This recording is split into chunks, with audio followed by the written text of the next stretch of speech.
வணக்கம். இன்றைக்கி நம்ம பார்க்க போகிற சமையல் என்னென்னு பார்த்தீங்கன்னா, ஒரு துளி கூட எண்ணெய் சேர்க்காத அருமையான காளான் மசாலா, அதாவது கிரேவி எப்படி செய்யலாங்கிறத பார்க்கலாம்.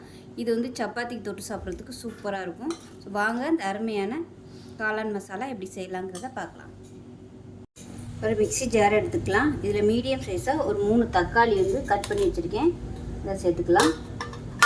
இது கூடவே ஒரு 10லேருந்து 12 முந்திரி பருப்பு நல்லா சுடுதண்ணியில் ஊற வச்சு வச்சுருக்கேன். இந்த முந்திரி பருப்பு மட்டும் சேர்த்துக்கலாம். இது கூடவே 1 டேபிள் ஸ்பூன் தனியாத்தூள், 10 வரமிளகா சுடுதண்ணியில் ஊற வச்சு வச்சுருக்கிறேன். இப்போ அதையும் சேர்த்துக்கலாம். இது வந்து நல்லா நைஸாக அரைச்சிக்கலாம்.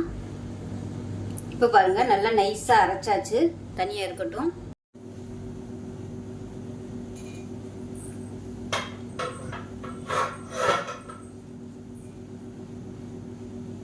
இப்போ பாருங்கள், நம்ம அரைச்சி வச்சுருக்க பேஸ்ட் வந்து ஒரு கடாயில் சேர்த்துக்கலாம். இப்போ மிக்ஸியை அலசிட்டு கொஞ்சமாக தண்ணி சேர்த்துக்கிறேன். இப்போ இதில் தேவையான அளவுக்கு உப்பு சேர்த்துக்கலாம். இது நல்லா கலந்து விட்டுக்கலாம். இது நல்லா பச்சை வாசனை போக கொதிக்கட்டும். இப்போ பாருங்கள், மசாலா நல்லா கொதிச்சு இந்த மாதிரி பபுள்ஸ் வர ஆரம்பிக்கும். இந்த ஸ்டேஜில் ஒரு பேக்கெட் மஷ்ரூம் வந்து கட் பண்ணி வச்சுருக்கேன், க்ளீன் பண்ணிட்டு. இதோட சேர்த்து வதக்கி விட்டுக்கலாம். இப்போ இதில் பால் சேர்த்துக்கலாம். பால் சேர்த்துட்டு நல்லா கலந்து விட்டுக்கலாம். நான் வந்து ஒரு 1/4 கப் அளவுக்கு பால் சேர்த்துருக்கேன். இது வந்து காய்ச்சின பால் தான். இப்போ இது வந்து நல்லா கொஞ்சம் கொதிக்கட்டும்.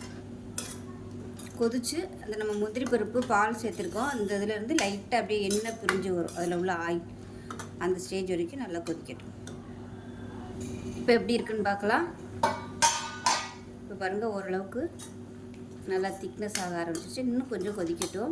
ஏன்னா அந்த மஷ்ரூம்லேருந்து தண்ணி விட்டு வரும், அதனால் அந்த திக்னஸ் வந்து இன்னும் கொஞ்சம் குறையட்டும்.